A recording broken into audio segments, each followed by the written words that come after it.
Hi, I'm Jake Thompson. I'm just your average 32-year-old guy, working in real estate in small-town Texas. It's honest work, like my dad always taught me before he passed away. Speaking of dad, he left me and my sister, Sarah, a big piece of land to share. That land means the world to me. It's like having a piece of him still with us, you know?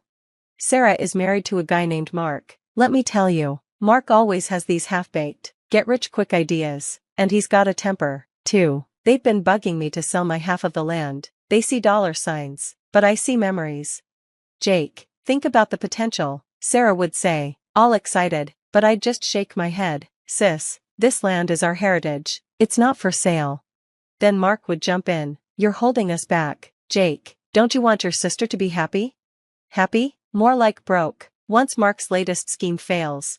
Thank goodness for my girlfriend, Emma. She's a school teacher and probably the most patient person alive for dealing with all this family drama. Jake, you're doing the right thing, she'd say, squeezing my hand. Your dad would be proud. My best friend Tom, the town sheriff, has my back too. We go way back. Jake, if Mark causes any trouble, you let me know, he'd say in his serious sheriff voice. But the real troublemaker is Mark's mom, Linda. She could start a fight in an empty room. Jake, dear, she'd say in her fake sweet voice, why are you being so difficult? Don't you want what's best for the family? Every time she says family, I want to remind her that blood doesn't mean anything when you're trying to cheat your own kin. Things have been tense lately. Mark's been acting weird, like a ticking time bomb. I've caught him glaring at me from across the street, muttering under his breath. It's starting to creep me out. Just when I thought things couldn't get any crazier, my phone rings at 2 a.m. It's Sarah, and she sounds terrified. Jake, she whispers, her voice shaking. I need to see you now, it's urgent.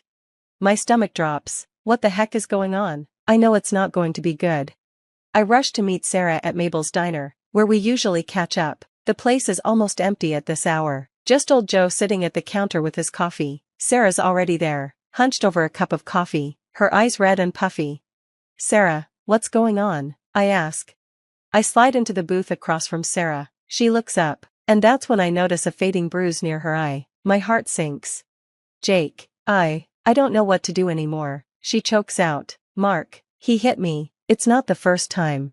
I clench my fists under the table. Jesus, Sarah, you need to leave him, now. She shakes her head frantically. I can't. He says he'll change if we just had the money from the land sale. Please, Jake, sell your share, it'll fix everything. Selling the land won't fix anything, I say. Mark's the problem, not money. You don't understand, she hisses. He's got debts, bad ones. If we don't pay. I lean forward. Then let me help you. We'll go to Tom, get a restraining order. No, she cuts me off. No cops, just think about it, okay? I leave the diner with a heavy heart, her plea echoing in my mind. A few days later, I'm out on the land fixing a broken fence when I hear the sound of tires on gravel. I turn to see Mark's truck, swerving as it comes to a stop. He stumbles out, reeking of booze, holding a shovel. Well, if it ain't the stubborn mule himself, he slurs. Mark, you're drunk, go home. He staggers closer. Not without that land, Jakey boy. It's not for sale, Mark, not now, not ever. His face twists with rage. You selfish prick, you're ruining everything. I hold up my hands. Mark, calm down, let's talk about this when you're sober. Talk? I'm done talking. He swings the shovel. I try to dodge, but I'm too slow. Pain explodes in my head, and I hit the ground hard, my vision blurring. Mark is shouting, but I can't make out the words. Another blow lands, then another, and everything goes dark. I drift in and out of consciousness. Sirens, voices, Emma's tear-streaked face, Tom's gruff orders to the paramedics, the sterile smell of a hospital. When I finally wake up properly, I'm in a hospital bed. Everything hurts. Emma is asleep in a chair beside me, holding my hand. My voice is barely a whisper.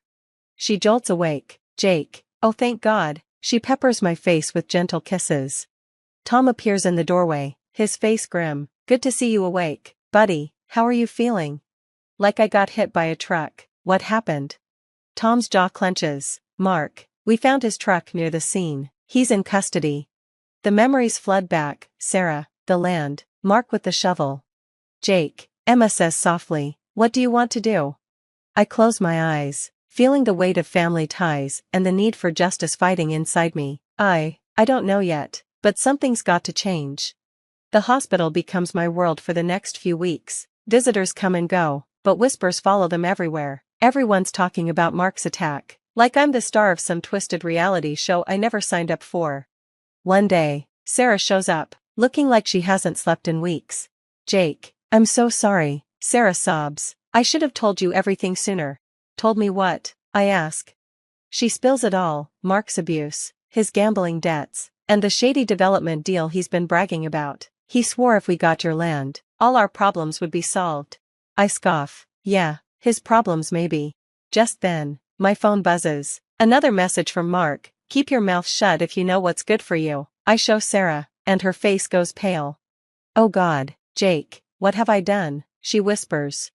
Emma walks in, catching the tail end of our conversation. "Jake, you need to tell Tom about these threats." I nod. "Yeah, I think you're right, but it's not just Mark we have to worry about. His mom, Linda, is on a one-woman mission to rewrite history." As the nurse checks my vitals, she gossips. "Did you hear? Linda's telling everyone you attacked Mark first, said he was just defending himself." I clench my fists, wincing in pain. "That's bull." "I know, honey," the nurse says, patting my arm. "Nobody's buying it."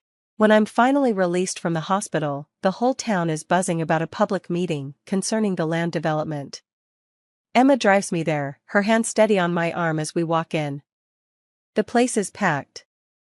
I spot Mark near the front, looking all apologetic.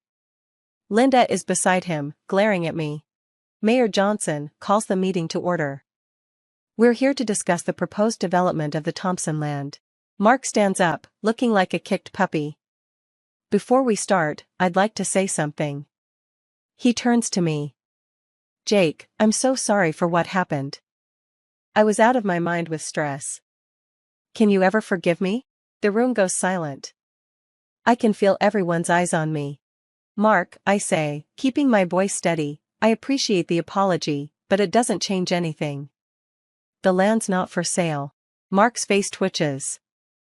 "But Jake, think of the opportunities. This development could put our town on the map." I stand up, ignoring the pain. "Our dad left us that land to preserve, not to turn into some half-baked resort." Linda jumps in. "Now, Jake, don't be hasty. Mark's changed. He's got big plans." "Big plans?" I cut her off. "Like the big plans that left him in debt? Or the big plans that ended with him attacking me with a shovel?"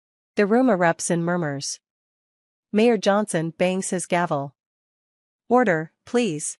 I take a deep breath. "Look, I'm not here to air dirty laundry. I'm here to say this: that land stays in the family, undeveloped. End of story." As I sit down, I catch Sarah's eye across the room. She gives me a small nod, a glimmer of the sister I used to know. But as we file out of the hall, I can still feel the tension hanging in the air. I can't shake the feeling that this isn't over. Mark's watching me, his eyes cold. This isn't the end, it's just the beginning of a whole new battle. The phone rings, jolting me awake. It's Mabel from the county clerk's office.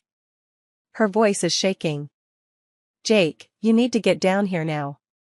Someone's trying to push through a sale on your land." The signature looks fishy. My stomach drops. I know exactly who's behind this. At the office, Mabel shows me the documents. There's my signature, clear as day, but it's not mine. "That son of a," I start, but Mabel cuts me off. "What are you going to do?" I take a deep breath. "I've got an idea, but I'll need some help." I call Tom, laying out my plan. He's hesitant at first, but agrees it might be our best shot. Then I dial Mark's number. Well, if it ain't the holdout," Mark drawls. "Listen, Mark, I've been thinking. Maybe we should talk about this land deal face to face." There's a pause. "About damn time. Meet me at the old barn on the property." 1 hour. I get there early, wired up with Tom's help. My heart's pounding so hard I'm afraid the mic might pick it up. Mark swaggers in, all cocky smiles. "So, you finally came to your senses, huh?" I force a smile.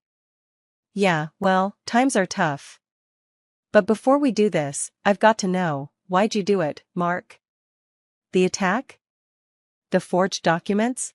He laughs, a cold, harsh sound. Why? Because you were in my way, Jake. This development deal is my ticket out of this backwater town, and I wasn't about to let you and your sentimental crap stop me, even if it meant nearly killing me? I ask. He sneers.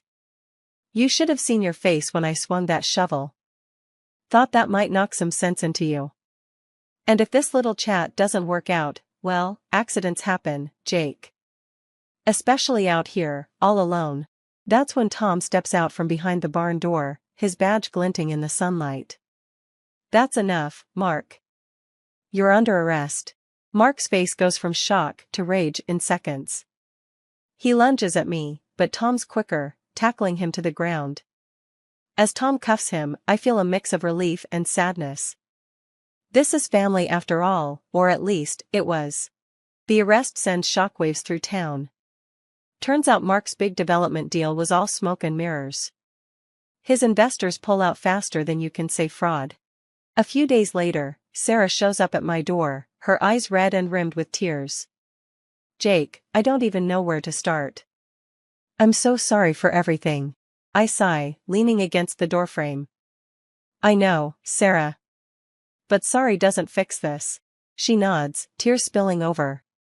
I hope someday we can be brother and sister again. Someday, I agree. But not today. Linda tries to run damage control, showing up at the sheriff's office and claiming Mark was set up. But Tom shuts that down quick. Ma'am, we have him on tape confessing. It's over. As for the land, I knew what I had to do. At the next town meeting, I stood up, my voice steady. I want to turn the Thompson land into a community park, a place for families, for memories, in honor of my father. The room erupted in cheers. Emma squeezed my hand, her eyes shining with pride. Months passed, and the park project was in full swing. My real estate business was booming. Turns out, people appreciate honesty. Who knew? One evening, I took Emma for a walk through the half-finished park. We stopped by the old oak tree, the one Dad and I used to climb. Emma, I said, my heart racing. I couldn't have gotten through any of this without you.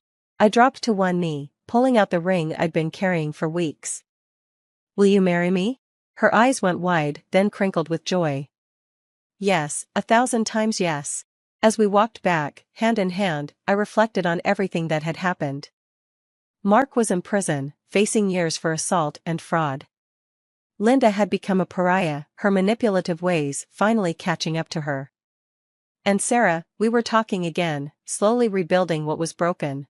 But standing here with Emma by my side and the park stretching out before us, I felt nothing but hope.